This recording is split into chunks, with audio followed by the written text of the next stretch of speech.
जिक्र कर रहे हैं कि IMF का जायजा मिशन जो पाकिस्तान आया था और जो बयान उनकी तरफ से जारी हुआ, स्टाफ लेवल एग्रीमेंट नहीं हुआ, जो आमतौर पर एक क्लियर SOP है कि जब भी कोई जायजा मिशन किसी भी मुल्क जाता है और वो जो मिशन उसका कंक्लूड होता है तो कंक्लूड इस बात पर होता है कि वो स्टाफ लेवल एग्रीमेंट हो जाए। अब शहबाज, जो ये जब प्रोग्राम हमने साइन भी किया था उस वक्त भी कई इसके हवाले से सवालात थे, जिस तरह की टफ कंडीशंस रखी गई थी और बहुत से क्वेश्चंस थे कि क्या ये प्रोग्राम आगे चल पाएगा। हमारा रिकॉर्ड भी ऐसा ही है। ठीक है, अभी तक स्टाफ लेवल एग्रीमेंट नहीं हुआ, गिवन के अभी तक IMF की जो स्टेटमेंट है वो पॉजिटिव है उस लिहाज से। माजी में भी हमने तजुर्बे देखे हैं, बड़े जो इस तरह के जायजा मिशन हुए हैं, बड़े आप कह लें कि अनकंफर्टेबल, उस तरह से स्मूथ नहीं गए। एट टाइम्स खुद प्राइम मिनिस्टर को इंटरवीन करना पड़ा ये अश्योर करने के लिए कि चीजें ऑन ट्रैक रहेंगी। अगर स्टाफ लेवल एग्रीमेंट भले नहीं हुआ, डू यू थिंक कि ओवरऑल जो इन्वायरमेंट, एक माहौल जो है वो क्या रहा है? क्या माजी के मुकाबले में इस दफा कोई मुख्तलिफ है या स्टिल IMF जो है स्टिल क्रेडिबिलिटी के, ट्रस्ट के जो इश्यूज माजी में बने थे अभी भी हैं? कामरान, एक चीज जो है ना वो बड़ी क्लियर है, वो ये कि इसमें सब नेगेटिव नहीं है। अगर कुछ होता तो बहुत ज़्यादा एक्स्ट्राऑर्डिनरी नेगेटिव होता। अभी बहुत सारी ऐसी चीज़ें जो हमें भी नहीं पता, हमें ज़राए से चीज़ें हम पता कर रहे होते हैं, कुछ चीज़ें हमें पता चलती हैं और कुछ नहीं चलती। लेकिन अपेरेंटली ऐसा कोई स्टिकिंग पॉइंट्स इतने को मेजर नहीं थे कि जो माजी में होता रहा। ट्रस्ट डेफिसिट भी बड़ी हद तक इनका ब्रिज हुआ है, ये इनकी कामयाबी है। लेकिन ये जो पॉजिटिव स्टेटमेंट आई है ना, ये याद रखें कि ये कोई चौथा या पांचवा जायजा मिशन नहीं था, ये पहला ही प्रोग्राम का रिव्यू था और पहला रिव्यू हमेशा हो जाता है। पहला आसान होता है, पहला आसान होता है। IMF के इसके अंदर स्टेक्स ये होता है, अगर पहले ही रिव्यू में अगर आपकी टॉक्स डीरेल हो जाती हैं तो वो उन्होंने बोर्ड को जाके भी उन्होंने जवाब देना होता है। नेथन पोर्टर को भी कल प्रमोशन चाहिए, उसको भी बताना कि तुमने क्या प्रोग्राम साइन किया था और उस पर क्या डिलीवरी दी है। तो हैविंग सेड दैट, इन्होंने कोशिश की। नवंबर में आपको पता है कि प्रोग्राम डीरेल हो चुका था, IMF का मिशन अचानक पाकिस्तान आया, उन्होंने आगे चीज़ों को सीधे रास्ते पे डाला। फिर दोबारा इन्होंने चीज़ों को वहाँ से ओनरशिप ली, हुकूमत पाकिस्तान में चीज़ें चलना शुरू होगी। अगर कुछ और चीज़ों का भी हम जिक्र कर लें, उसमें एक इनकी एक शर्त थी इस प्रोग्राम की कि जो कैप्टिव पावर प्लांट्स हैं, जो बिजली बनाती हैं, जो मुख्तलिफ फैक्ट्रीज अपने इस्तेमाल के लिए, उसकी गैस को डिस्कनेक्ट करने का IMF ने उसने एक शर्त रखी थी। गालिबन 31 जनवरी उसकी डेडलाइन थी। फिर इन्होंने दोबारा उसको रिव्यू किया IMF को और तय ये पाया कि हम इसको डिस्कनेक्ट नहीं करेंगे, इसके जो चार्जेस हैं, जो गैस की कीमत है, इन कैप्टिव पावर प्लांट्स की बढ़ा देंगे। वो इन्होंने पहले बढ़ाई, फिर हुकूमत फिर थोड़ा सा पीछे हटी, फिर IMF के दबाव के ऊपर 7 मार्च को 791 रुपए फी यूनिट, जो गैस का यूनिट है, इन्होंने एक नई लेवी लगा दी। तो उसके ऊपर बिजनेस कम्युनिटी की तरफ से एक रिएक्शन है कि बहुत है ज़्यादा रेट्स हो गए। ये 791 जो लेवी लगी थी, उसकी प्राइस बढ़ी थी गैस की, ये उससे एक माह पहले आपको पता है कि 500 रुपये इन्होंने ऑलरेडी बढ़ाई हुई थी। तो मुजमूई तौर पर 2-2.5 माह में कोई 43% प्राइसेस में इंक्रीज आया।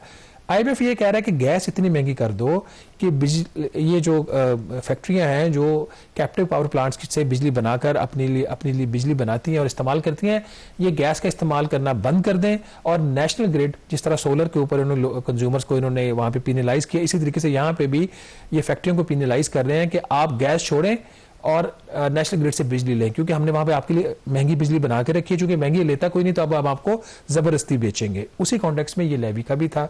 तो कल का जो दिन था उसमें इन्होंने इशू हुकूमत ने दोबारा टेकअप किया IMF के साथ कि लेवी का रेट बहुत ज़्यादा हो गया है, क्योंकि जो 791 रुपये की लेवी इन्होंने लगाई थी ना, उसकी जो इन्होंने वर्किंग की थी against the price of the electricity, वो इन्होंने जो पीक आवर का रेट नहीं होता जो हमेशा ज़्यादा होता है, उसकी बेस पे ये 791 रुपये का रेट निकाला था।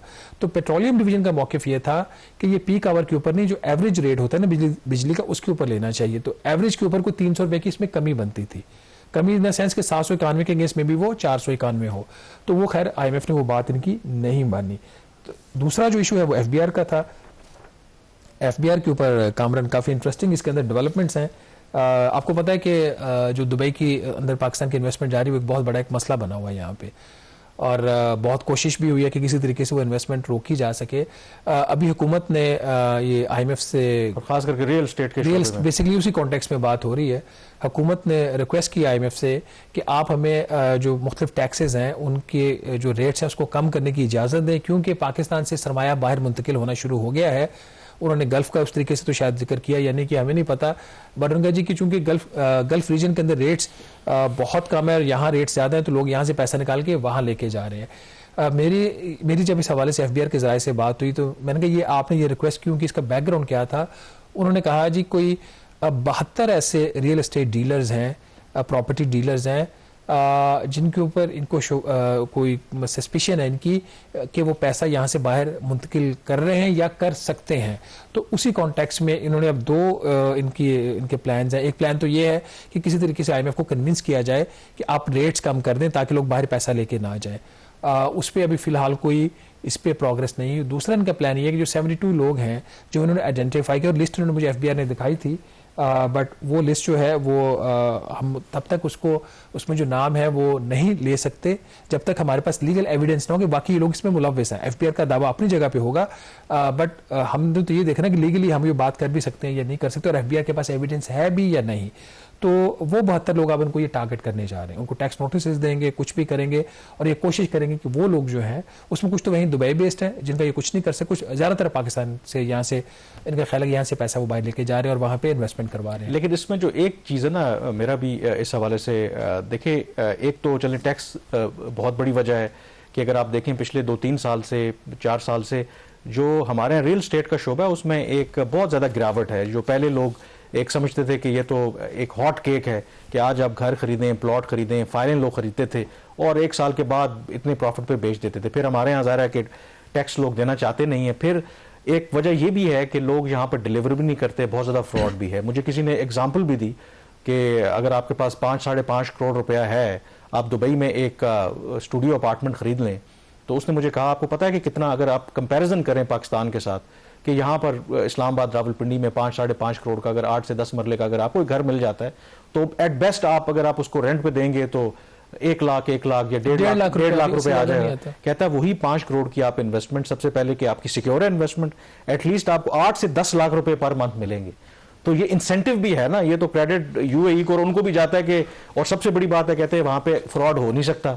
आपने जो भी प्रोजेक्ट फर्ज करें आपने एक टाइम दिया है उससे पहले ही आप डिलीवर करेंगे, पैसा खा के कोई भाग नहीं सकता। तो इसमें मल्टीपल फैक्टर्स हैं। आई थिंक इसको डिस्करेज करना मेरे ख्याल में गवर्नमेंट के लिए इतना आसान नहीं है। आप किसी के ऊपर आप देखें ना, जो ट्विटर है X, उसके ऊपर पाबंदी लगी, वज़ीर-ए-आज़म शहबाज शरीफ साहब ट्वीट कर रहे हैं, हमारे वज़रा ट्वीट कर रहे हैं, आप और मैं, हम सब लोग यूज़ कर रहे हैं ट्विटर। तो इसका मतलब हम कुछ कर रहे हैं ना, तो हम ट्वीट कर सकते हैं ना, वरना हम नहीं कर सकते। रास्ता जो है ना वो आसान किया जाता है। आप जब किसी को ज़बरदस्ती रोकने की कोशिश करेंगे वो नहीं रुकेगा।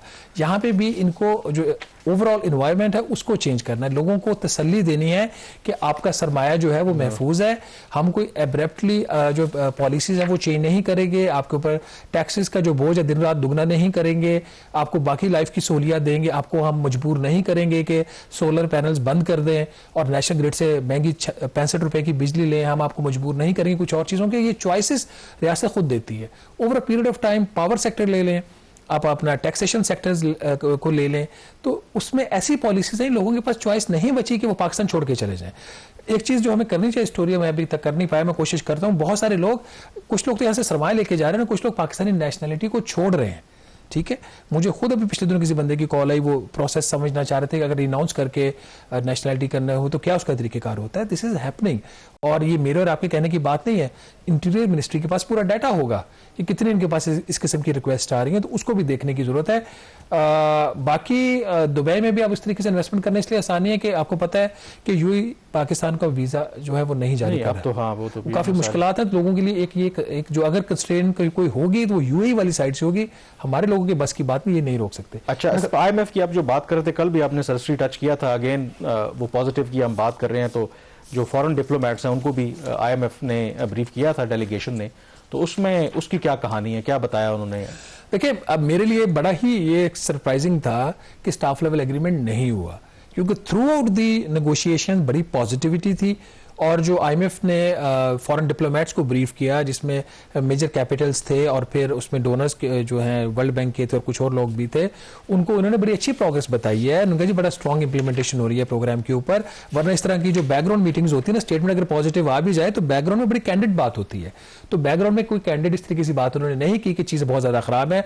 हाँ, उन्होंने ये जरूर कहा कि टैक्सेशन का जो एरिया है वो एक उसमें इनको बहुत ज़्यादा प्रोग्रेस अभी करनी है।